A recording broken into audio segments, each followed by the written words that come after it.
we'll worry about tomorrow, because tomorrow might be the day that their pitcher has a bad day or our hitters just go crazy. I mean, you never know in baseball. You know, I think about a couple of years ago when Alabama came in here and thumped us on the first game of the SEC play, 16-1 or 2. We ended up coming back, win the next 2 games, won the SEC championship, had a great year. You know, a lot of fans were like, man, they're not any good. Well, we knew we were good. We just had a bad day, and that's what happens in this game.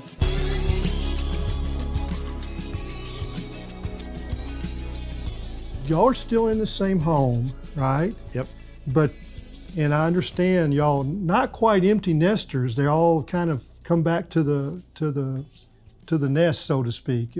Y'all, both daughters and their husbands are close to y'all now? Yes, you know, Holland and Jacob are just about to be, well, they're in the middle of building a house, so, you know, real close to where we live now. And, you know, they've been working and saving for like 7 years now. So really happy to see that going up. They both have really good jobs and love Northwest Arkansas, so hoping they'll continue to live here. And Mariel and her husband Riley are actually renting in Rogers area right now, and they've been married about a year and a half, and they're looking to move back to right around our area, and I'm hoping that's going to go down in the next month or two, and it's going good. And you mean really close too, right? Yeah, real close.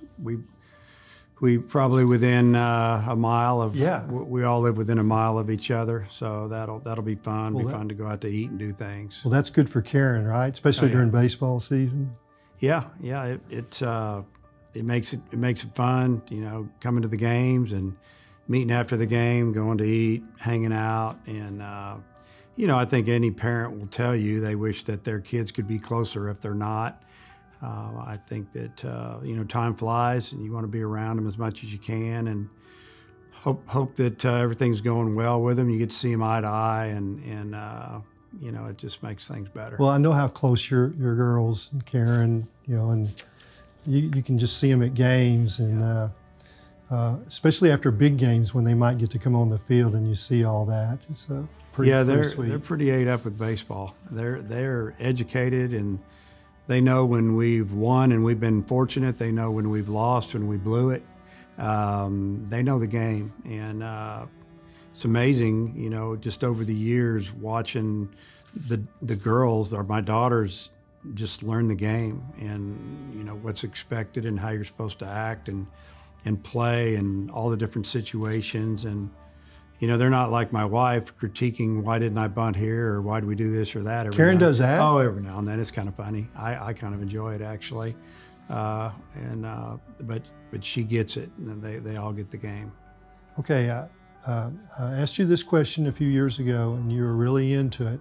You're still planting trees for this property. So, yeah, I've about treed out. I mean, I planted 100 plus. 100 plus? I'm not talking little trees. We're talking 15, 20 foot, 22. I think the biggest, the tallest, some super skinny type trees were about 30 feet high. But for the most part, they're all doing well. Just takes a tractor and a chain or a rope and maybe a little Ranger to pull. If you're doing it by yourself, it takes all of those, and you learn how to jump on it, off the tractor, back on, pull a little more, bury it a little bit. You got to dig a hole. But yeah, we've got some nice land, and the plan is down the road, and been saying this for a couple of years, but to either build a smaller house down there or remodel the one that we have on some of the land. And you know, it's been good, you know, because now the family's going to be close, so it'll be fun. So now these trees are taking off now, right? Yeah. We have to water them some? I don't have to water them anymore. It was something that became like a labor of love, so to speak, to water those in the drought of August or September, you know, coming home from practice, just run down there. And, you know, we're not talking a fire hose, we're talking a regular hose, run from a house. And sometimes I would just set it like a soaker hose and, you know, just kind of keep an eye on them. You can tell if they're stressed. and the ones that need it the most. And now, you know, once they root in, and again, I was planting trees with a big root ball anyway. Once those things get going, they can take care of themselves pretty good. So we've lived in about 3 houses, and we always planted trees where there weren't. It's always fun to drive back to those houses and take the girls, and they remember watering those trees and see how they grow. Coach, I think it's like building a program. Recruiting it's evergreen, right? I mean, you go on a vacation, you still have to make a call? Yeah, I mean, you always have to make the calls. You always have to, if you're just talking about vacation away from baseball, I don't think baseball ever, at this level, ever leaves your mind. And you may be somewhere, and you know, I have to talk with Karen that, hey, I may have to take a call or be on a call even though we're away, and she will ask me to put my phone away, and I do. But you know, when you've got to talk to someone and you're trying to get a player, you're on their schedule. So, but she gets it. I mean, it's every day of the year for the most part, and Christmas Day, you're texting kids and wishing them Merry Christmas and hope they come to school. Okay, this is gonna get personal. What are you driving right now? Pretty much what I always drive. Ford Raptor for the most part, and you know, got another car, bigger vehicle that we kind of shared a little bit, but it's more of a people mover, so I can take recruits around, or big SUV. An SUV, you know. But if I only had one vehicle I could drive, I'm going to drive a truck. So you've had, because I think I've been in it, you've had sports cars. Did you have like a Razorback red Corvette at one time? Well, that was briefly. No, that was real brief. That was like in 2012 or 11. I was given permission to get one of those, so kind of fun. And I had that about a month and a half and realized, you know, this is kind of dangerous. It's a little too fast. It sits a little too low. I learned my lesson on that one. And well, like, did you get written up? No, I didn't get written up, but when you're driving that thing and every time you hit it, the back end kind of slips out from underneath you. Those things are quick. And, you know, it would have been just a funsy thing. I appreciate Karen saying, okay, why don't you just go ahead and get one of those since you wanted one since you were 15. I think a lot of guys will do that, and most of them end up selling them. So, Dave, I think most of us just assume when guys go to college, they've got a vehicle. You didn't have a vehicle when you went to college, right? No, when I went to college. I think, didn't you go on the bus? Yeah, when I went to junior college in Texas, and I lived in Kansas City. Yeah, I didn't have a car my senior year, really. Once senior year was over, something to drive around, some junky thing I wasn't going to take to college. As a matter of fact, I sold it for not much. You know, when you're talking $1,000, you know, it wasn't worth much. Yeah, I remember coming home for Thanksgiving my freshman year. I bussed all the way to Springfield, Missouri from Waco, Texas. Caught a ride with I don't know how it all worked out, but caught a ride with someone else that lived in Springfield that was going to Kansas City. That's how I manipulated getting home. I don't remember how I got back, but then after that, I think I got me an old car, and got to bring that to Fayetteville, and it just basically sat in the parking lot. Like a Logan Forsythe vehicle? Yeah. He had an old... Yeah, just get something that if you need to go somewhere, you can. I can remember trying to go on a date one time, and I borrowed one of the guys. This was in junior college, my sophomore year. I think I borrowed one of the guy's cars and paid him, because it was a nice car, to use it. So, you know, it just makes you stronger is the way I look at it. Makes you stronger, yeah. I mean, you look back in perspective, Yep. This is a great thing. Yep. Yeah. So I think all your guys got cars now, Coach. They got trucks. Most of the guys, if you run around our parking lot about 2 o'clock in the afternoon, you're going to see some nice trucks, some nice cars. I'd say it's about 80% trucks. You know, I think guys just feel more comfortable with those, or maybe they get a better deal on them or something. But yeah, that's baseball players. It's just the way it is. Yeah. So I want to talk a little bit about.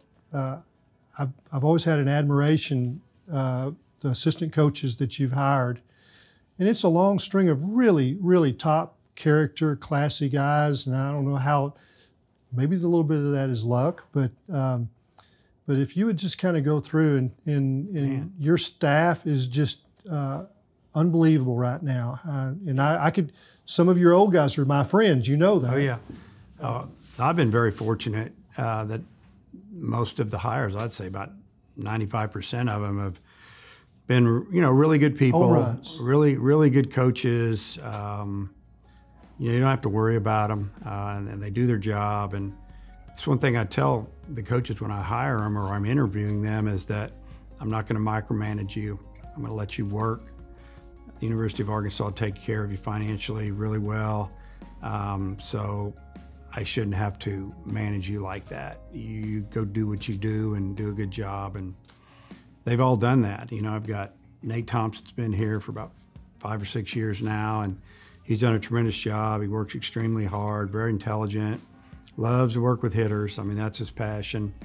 Recruits, tirelessly, all over, flying all over, driving all.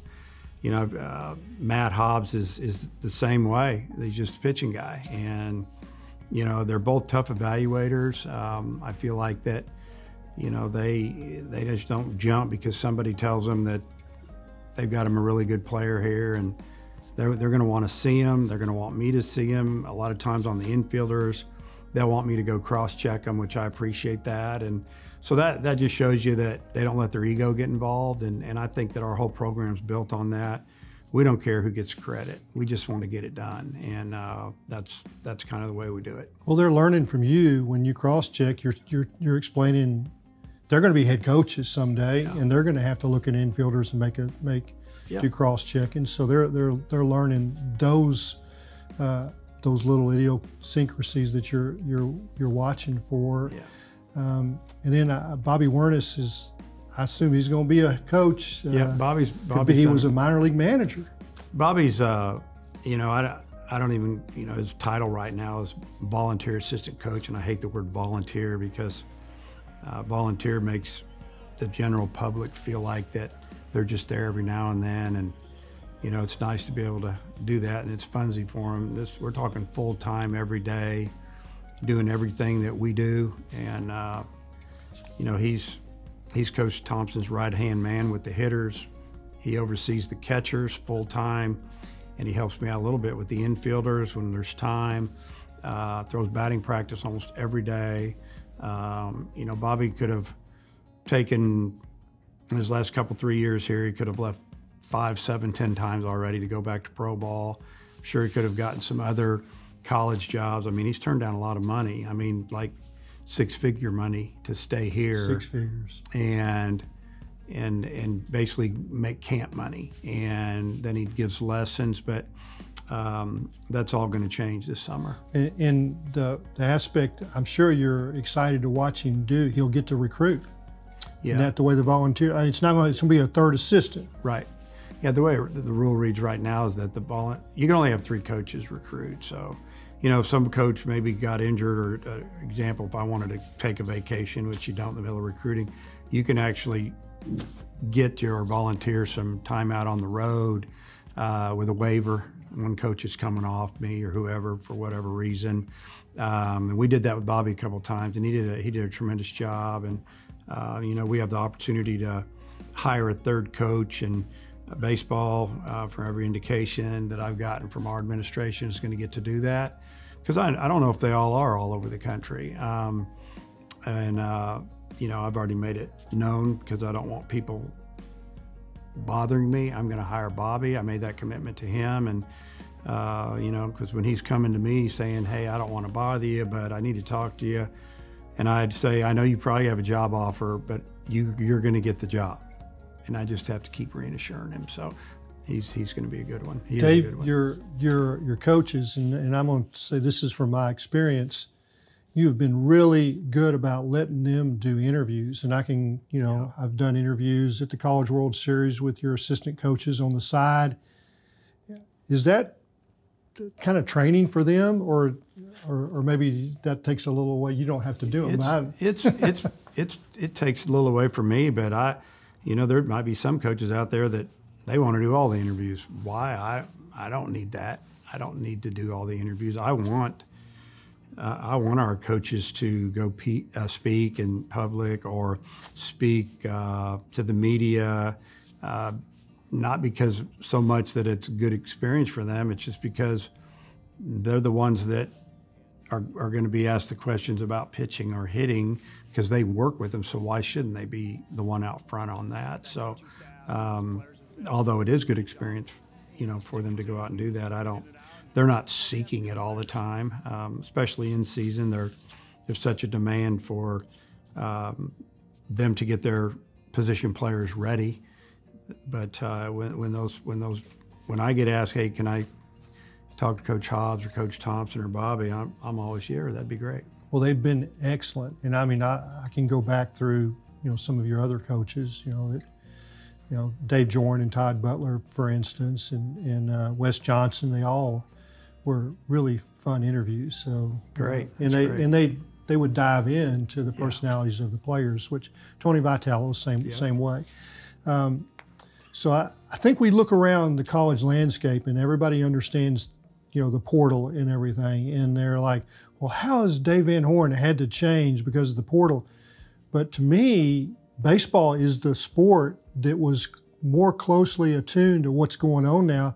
Junior college transfers, half scholarships, walk-on scholarships. There was a lot of fluidity with.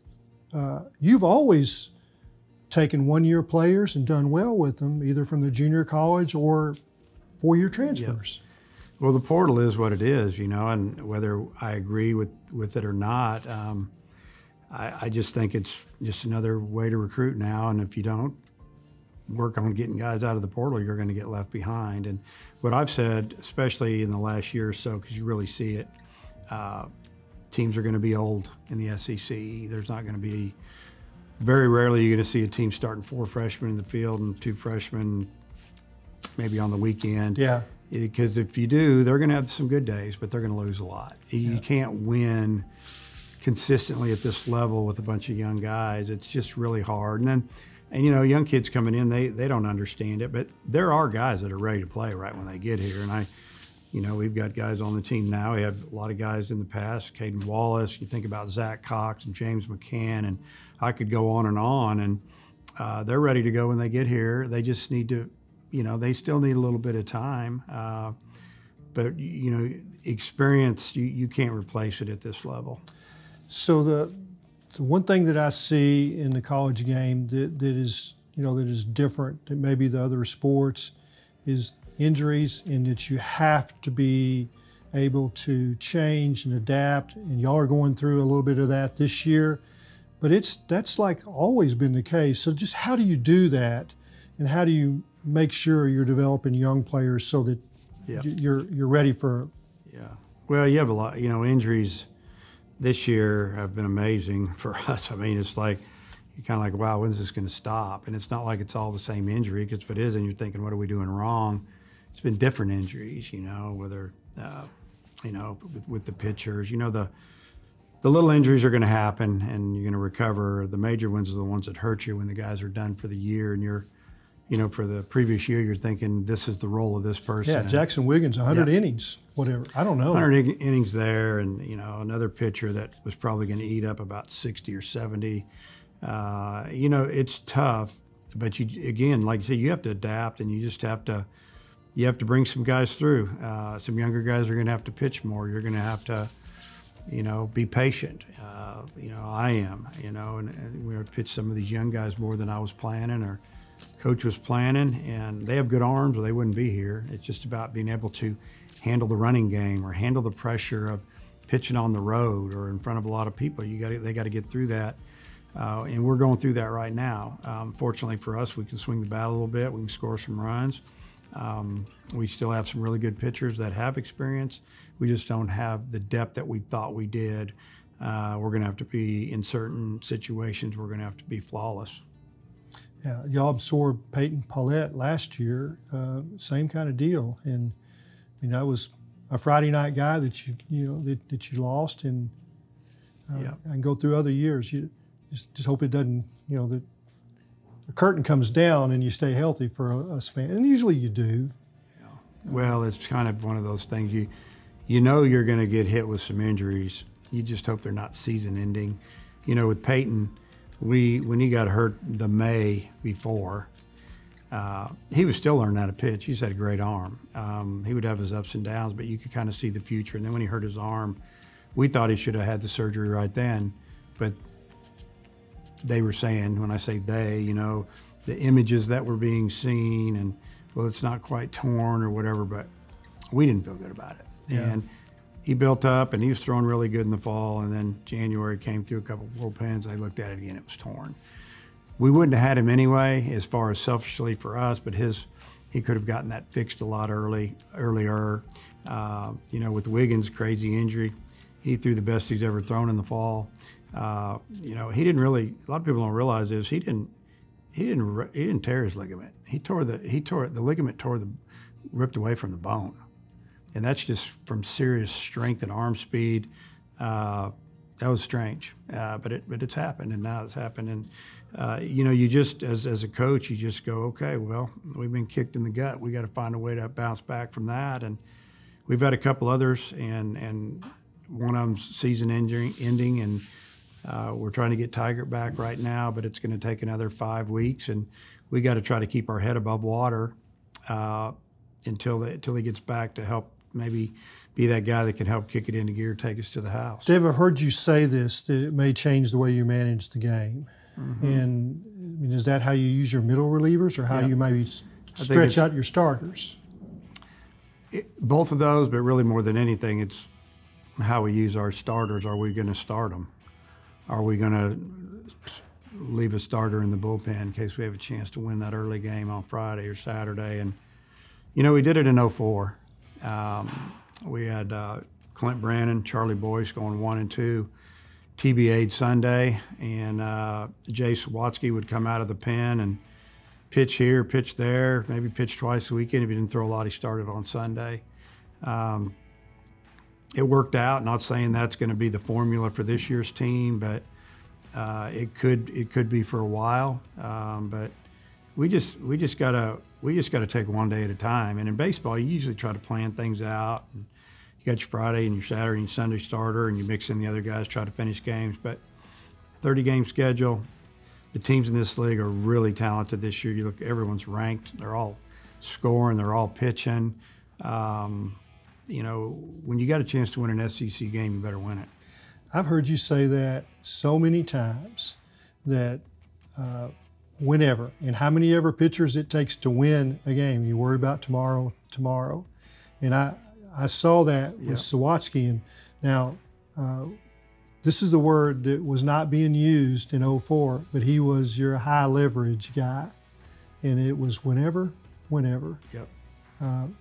Lefty that could do a lot of things. And he embraced the role. You know, sure, he wanted to start, and but he ended up being our. I mean, on Friday, if we had played 6 innings and we had a 6-4 lead, get Jay ready. And you know, if he didn't pitch Friday and Saturday, same situation, or maybe just to close the game, one run lead, or we'll worry about tomorrow, because tomorrow might be the day that their pitcher has a bad day, or our hitters just go crazy. I mean, you never know in baseball. You know, I think about a couple of years ago when Alabama came in here and thumped us on the first game of the SEC play, 16-1 or 2. We ended up coming back, win the next 2 games, won the SEC championship, had a great year. You know, a lot of fans were like, man, they're not any good. Well, we knew we were good. We just had a bad day, and that's what happens in this game. Well, seasons turn on a weekend that you never saw. I'll never forget, was it the 15 season down at #1 Texas A&M, and they were #1, like 36-3, clubbed you pretty good.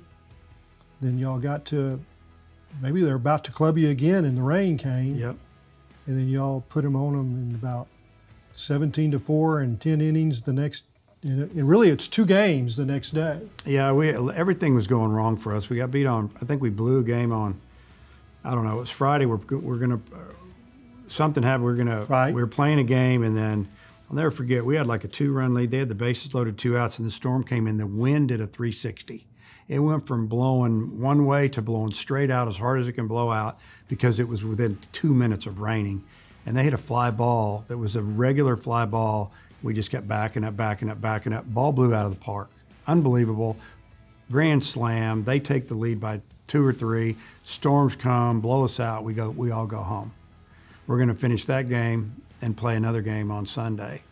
And we came out and that was, I don't know how it worked. It was like maybe the 5th inning and 6th inning down some runs, and we came out and got like 5 hits in a row.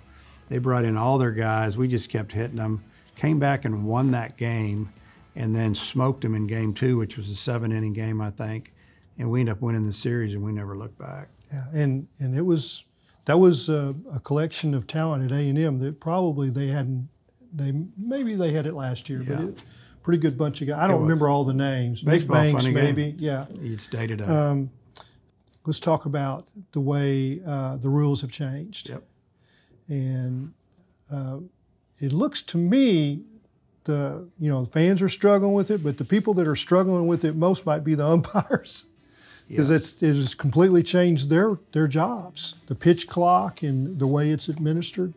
Yeah, I mean, I'm sure most of the umpires, when they decided to be an umpire and they had to go through training, umpire school, all different things, the clinics, there was no clock involved. That was football, basketball, and other sports. And now they have enough on their plate as it is, and our league is tough, and Division I baseball dealing with everything involved, and now they're asking the umpires to manage clocks and hitters and coaches, and now they're getting upset about it. And I feel bad for them. They don't want to do it. They're just being told to do it, and if they don't do it in the strictest way, they're not going to get graded right, and they're not going to get to work regionals and super regionals, and they're like all of us. They want an opportunity to umpire up there at the College World Series. And so I'm good with the clock a little bit, with nobody on.